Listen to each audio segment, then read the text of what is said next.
Millions of people across the United Kingdom get behind the wheel every single day without realizing they are quietly breaking rules enforced by the DVLA, and many of these mistakes carry penalties that can reach up to £1,000. What makes this so alarming is that most drivers are not doing anything reckless or intentional. They are simply unaware that the rules have changed, or they have let small administrative details slip through the cracks. Today we are breaking down 5 DVLA rules that most UK drivers are unknowingly breaking right now, and by the end of this you might realize you are one of them. The first rule almost nobody thinks about is keeping your address updated with the DVLA. It sounds incredibly minor, but legally the moment you move house, you are required to update your driving license and vehicle registration details. Most people put this off for weeks or even months, assuming it is a low-priority task. But if you are stopped by police or involved in any kind of dispute and your address is outdated, you could be fined up to £1,000.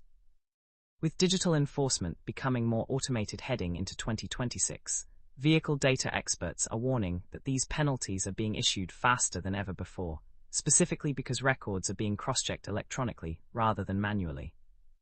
The second rule drivers are breaking involves failing to report medical conditions that could affect their ability to drive safely. This has always been a legal requirement, but it is becoming a much bigger focus under the new road safety strategy. Conditions affecting eyesight, cognitive function, or sudden loss of consciousness must be reported to the DVLA, and healthcare professionals are now being pushed to report patients directly if they fail to do so themselves. For drivers aged 70 and over, proposals are being introduced that would require an eye test every 3 years just to retain a license, since eyesight naturally declines with age and is a major factor in a large percentage of accidents on UK roads. The third rule catching people off guard relates to electric vehicles and road tax. For years, electric vehicle owners enjoyed complete exemption from vehicle excise duty, and many assumed that would continue indefinitely. That assumption is now costing people money. As of the 1st of April, electric vehicle owners are required to pay road tax just like petrol and diesel drivers, starting at £10 in the first year, with standard rates applying afterward. On top of that, any electric vehicle valued above £40,000 is now subject to the expensive car supplement, an additional £195 layered on top of the standard rate. Drivers who still believe their EV is tax-free are driving an untaxed vehicle without even realizing it, and that is a punishable offense. The fourth rule involves something almost every car owner interacts with but rarely thinks twice about, and that is number plates.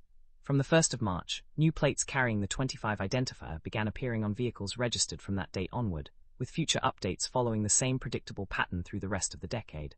The rule that trips people up is this: your number plate cannot display an age identifier suggesting your vehicle is newer than it actually is.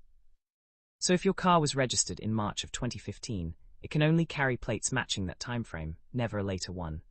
Getting creative with custom plates to make an older car look newer is not just frowned upon, it is illegal, and it can result in a fine of up to £1,000 along with outright confiscation of the plate, with zero compensation.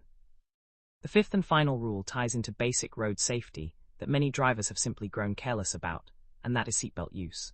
Current estimates suggest somewhere between 5 and 10% of drivers and passengers still fail to wear a seatbelt consistently, despite decades of awareness campaigns. The government is moving to toughen penalties significantly, proposing that drivers caught without a seatbelt receive 3 penalty points on their license, rather than just a fine. Combined with a lower drink driving threshold, expected to drop from 80 mg to 50 mg per 100 ml of blood for most drivers, and an even stricter limit for newly qualified drivers, the message from regulators is clear: enforcement is tightening across the board heading into 2026. If any of these 5 rules caught you off guard, you are far from alone, and taking just a few minutes to check your license details, your vehicle tax status, your number plate, and your medical reporting obligations could save you from a fine that hits your wallet a lot harder than the effort it takes to fix it now.